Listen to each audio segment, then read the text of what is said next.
Les 58 fédérations de cette formation politique sont déjà dans la capitale. L'UNDP, né en 1991, veut se faire une nouvelle santé politique face aux multiples défis sur l'échiquier politique national. Les enjeux des assises avec Augustin Guizana. Le siège de l'Union nationale pour la démocratie et le progrès Grue de Monde à Yaoundé. Ce sont des délégués de 58 fédérations de l'UNDP qui convergent vers la capitale politique. Les hauts cadres du parti accueillent et orientent. Ce que je viens de voir là, vraiment, c'est encourageant.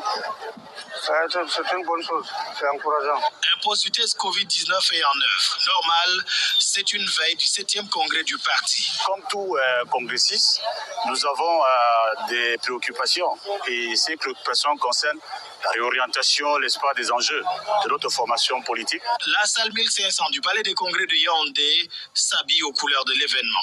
Après le dernier congrès tenu en 2017, l'UNDP veut se faire une nouvelle santé politique. L'enjeu du 7e congrès, c'est le renouvellement des instances dirigeantes du parti. La question qui taraude les esprits, c'est celle de savoir, Bello Bouba Maïgari sera-t-il candidat à sa propre succession à la tête du parti? On va appeler tous les candidats. Vous verrez déjà si lui il est candidat, s'il ne l'est pas. Vous verrez s'il est seul, s'il ne l'est pas. Je crois que vous pouvez attendre d'ici demain. Le congrès de l'UNDP se tient du 5 au 6 mars 2022 à Yaoundé, conformément aux dispositions statutaires du parti. Ce sera en présence d'une quarantaine de partis politiques, dont le Rassemblement démocratique du peuple camerounais, RDPC, parti allié. Au bout de 31 ans d'existence, l'UNDP apparaît inéluctablement comme l'un des partis les plus emblématiques sur la scène politique nationale. Avec une implantation quasi territoriale des représentants au Sénat, à l'Assemblée nationale et dans plusieurs municipalités, l'Union nationale pour la démocratie et le progrès présente un parcours régulier. L'UNDP d'hier à aujourd'hui. C'est un reportage signé Oswald Modou.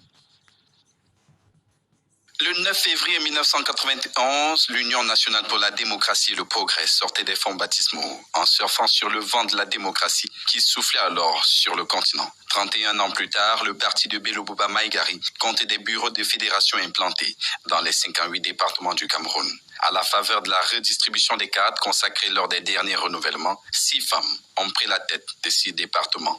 Les consultations électorales du 9 février 2020 ont permis à l'UNDP de briguer 17 municipalités, dont 4 à l'extrême nord, 3 au nord, 9 dans la Damawa et 1 à l'est. L'avènement des conseils régionaux a vu l'UNDP intégrer les conseils régionaux de l'extrême nord, du nord et surtout de la Damawa que le parti dirige. Avec 2 sénateurs nommés et 7 députés à l'Assemblée nationale, la représentation de l'UNDP au Parlement camerounais est effective.